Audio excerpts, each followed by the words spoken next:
Oh bro, nasa dilim na naman again.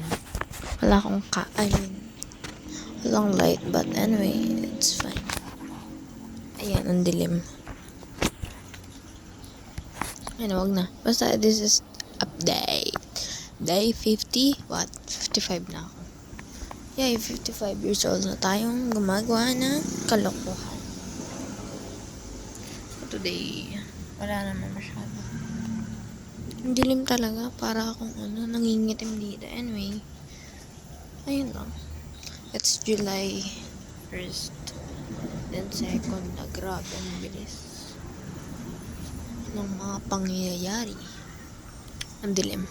Bear with me, guys. So, sige, yun na. Maikling video kasi may edit pa ako. We had an activity earlier, so ako na lang mag-i-edit. Kasi wala naman aasahan sa mga groupmates. Charing, hindi.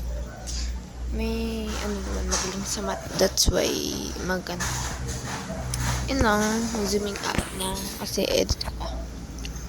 Wala na din ako kita. Zooming out.